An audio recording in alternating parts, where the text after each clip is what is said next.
We had 20 for the week, but it was days where we were almost flooded off and picking away in muckyish waters. But the days that were fishable were good, and we had almost we had one double-figure day, and some good fish amongst them. One or two silver fish still, but mostly slightly older fish, mixed with grills. River heights last week, what were they like? Little lifts up and down. It rose bits and pieces up to a foot or so, and then back down to zero almost in no time at all. So we were fishing fairly beery waters a lot of the time, but we picked away. We stuck with the fly. We picked away, and it was good. And what flies were working last week? For us, the Aurora, our go-to fly, Cascades. When it cleared off a bit, the old Francis comes into play. It's always a sort of go-to sort of fly, to second or third time through or whatever.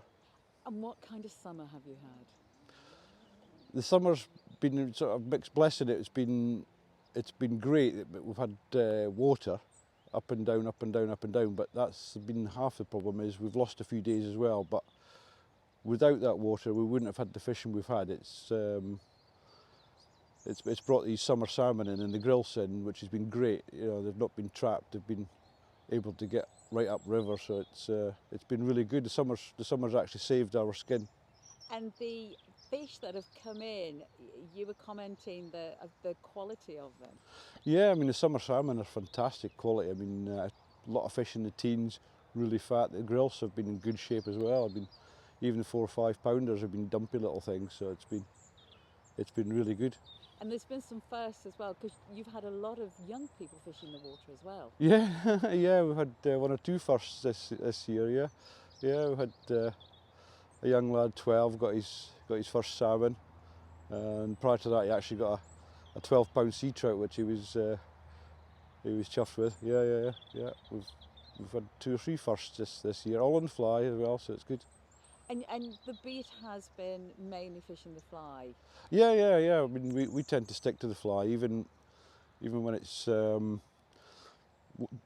doubtful. You look at it and you think, but we give it a go, and you start catching fish, and you think, right, so we stick with it. And so most of our clients, they enjoy the fly. They like a bit of a challenge, and it's more special. How can you get a rod on this beat? Because there isn't much availability, is there? No, I mean it's mostly regular bookings. People coming back, return bookings. There's probably a little bit of availability left at the end of the year. I think spring probably is the time that you'll get more availability these days. February and March can be tough fishing. You're not going to catch an awful lot, but what you do catch is spectacular. And you just have to go through Fishpal. Fishpal's the agent that we use. And talking about spring fish, you actually won the Mullock Trophy.